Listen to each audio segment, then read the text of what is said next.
सत्य का उपहार। प्राचीन भारत की बात है। बुद्ध अपने शिष्यों के साथ गांव-गांव जाकर धर्म का प्रचार करते थे। वह मार्ग जो ज्ञान और मुक्ति की ओर ले जाता है। एक दिन वे एक बड़े और व्यस्त नगर पहुंचे। वहां एक धनी व्यापारी जीवक ने उन्हें अपने घर ठहरने का निमंत्रण दिया। जीवक एक दयालु व्यक्ति था, लेकिन अपने धन के प्रति बहुत आसक्त था। उसे विश्वास था कि भौतिक संपत्ति ही सच्चा सुख देती है। जीवक ने बुद्ध और उनके शिष्यों के लिए भव्य भोज का आयोजन किया। सोने की थालियों में भोजन परोसा गया, जिसमें स्वादिष्ट फल और व्यंजन सजाए गए थे। भोजन के बाद जीवक बुद्ध के पास आया और बोला, महान गुरु, मैंने अपने धन का उदारता से दान किया है। क्या इससे मैं मुक्ति के करीब नहीं पहुंचता? बुद्ध ने मुस्कुराते हुए कहा, दान देना एक महान कार्य है जीवक, लेकिन सच्ची संपत्ति धन में नहीं बल्कि ज्ञान और करुणा में है। सुनो, मैं तुम्हें एक कहानी सुनाता हूँ। उन्होंने कहना शुरू किया। बहुत समय पहले सुपस नाम का एक दयालु और विनम्र व्यक्ति एक छोटे से गांव में रहता था। वो गरीब था, लेकिन उसने हमेशा अपनी छोटी सी संपत्ति जरूरतमंदों के साथ बांटी। एक दिन गांव में एक भिक्षु आया। सुपस ने उसका स्वागत किया और उसे सादे चावल और पानी का भोजन दिया। भिक्षु ने उसे आशीर्वाद दिया और कहा, सुपस, तुम्हारा हृदय बहुत पवित्र है। मैं तुम्हें इसके बदले क्या उपहार दूं? सुपस ने उत्तर दिया, महान गुरु, मुझे कोई भौतिक वस्तु नहीं चाहिए।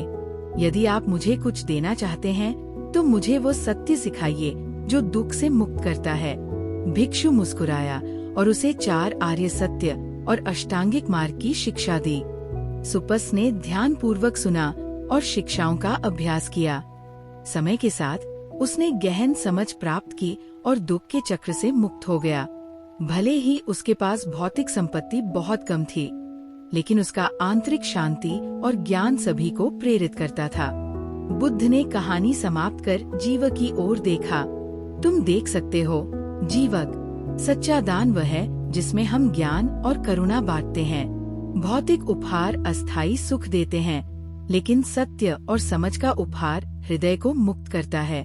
जीवक ये सुनकर बहुत प्रभावित हुआ। उसने महसूस किया कि उसका धन केवल अस्थायी सुख दे सकता है, लेकिन सच्चा आनंद ज्ञान, करुणा और माइंडफुलनेस, सचेतनता को अपनाने में है। उस दिन से उसने न केवल अपना धन बांटा बल्कि बुद्ध की शिक्षाओं का अभ्यास भी किया और जहाँ भी गया करुणा और समझ का संदेश फैलाया। बुद्ध ने कहा, सत्य का उपहार सबसे बड़ा उपहार है। जब तुम धर्म का प्रचार करते हो और करुणा के साथ जीते हो तो तुम दुनिया को अनमोल उपहार देते हो। जीवक ने गहराई से नमन किया। उसका हृदय हल्का और मन शांत हो गया। उसने सीख लिया था कि सच्ची संपत्ति सोने में नहीं बल्कि उस ज्ञान में है जो शांति और मुक्ति की ओर ले जाता है। कहानी की शिक्षा। दान तभी सार्थक होता है जब उसमें ज्ञान और करुणा का समावेश हो। भौतिक उपहार अस्थायी सुख दे सकते हैं, लेकिन सत्य, समझ और दया का वितरण स्थायी शांति और आनंद प्रदान करता है।